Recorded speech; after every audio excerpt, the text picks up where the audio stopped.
They don't fully comprehend the damage they are doing to their own kingdom of darkness. The Lord has ordered it so that they are our teachers, University of Spiritual Darkness.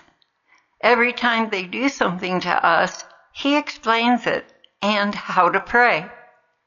As it turns out, we learn their tactics and share those with the world. We grow in the virtues necessary to block their success in dividing us, and we offer the sufferings they cause for their complete conversion. It is a totally winning transaction.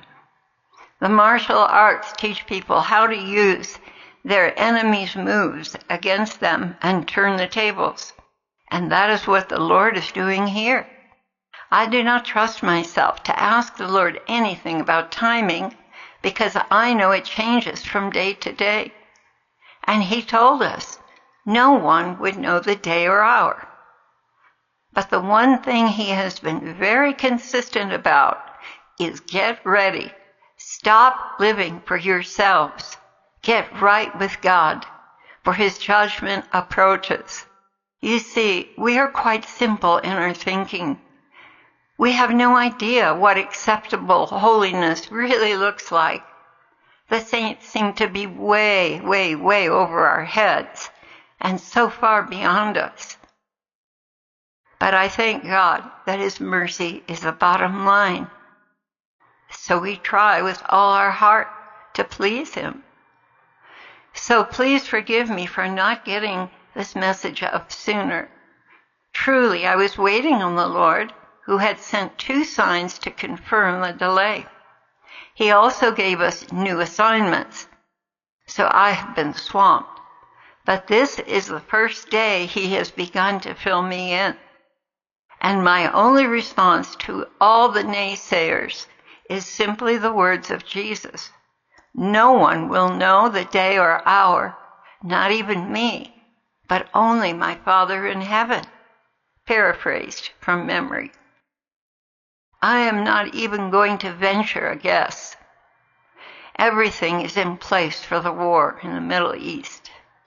Israel is surrounded by her enemies, and to me that is the fulfillment of Scripture just before the war, which He told me will usher in World War III and the rapture of His bride.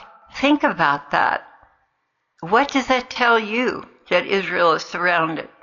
Do you realize when this was written, after that time there was no Israel, period. And Israel had to regroup as a nation and take the land back to be able to fulfill prophecy, which was done 1948. So there's the point where the clock starts ticking. This generation will not perish, it is written, until all these things have been fulfilled. Well, we're still here. I was born in 46.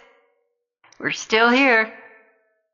Perhaps you are unaware that Israel and the United States are very close, especially because of our huge Jewish population.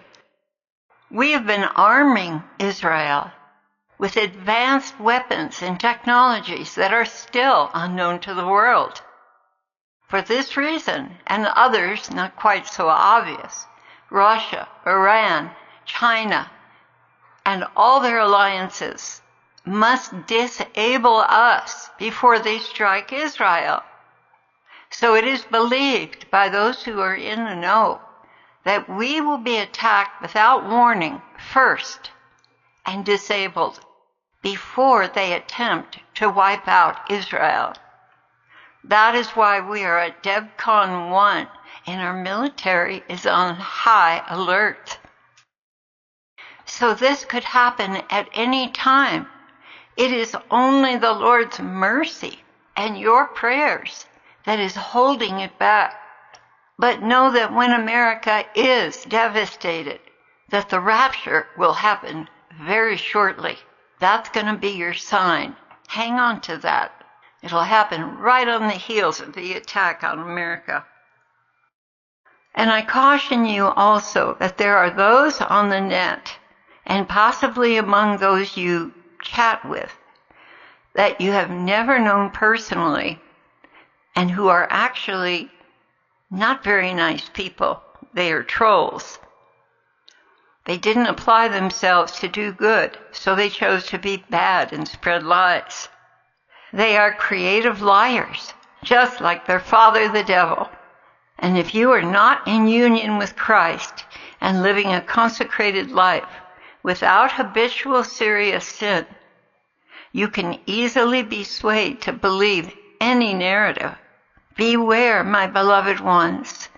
We have already encountered one that led you astray, seriously led you astray.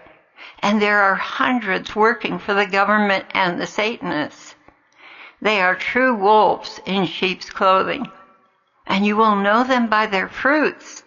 They will be dissembling and dividing, not gathering. They will speak more evil and critical than good to discourage your spiritual growth. They will cause suspicion and quarreling. They will cause you to doubt what is good and put confidence in what is bad. Or worse yet, withdraw from intimacy with the Lord and replace that with legalism, Phariseeism, constantly pointing out the faults of others. Your only protection is intimacy with Jesus, hearing his voice, living in his heart, and doing his will. I say this because these trolls will weaponize and twist Scripture to leave you in confusion. Don't let that happen, dear ones. Tuck into the Lord's heart and truly know him. Know his thoughts and his feelings. Be there for him. In this way you will not be misled. God bless you.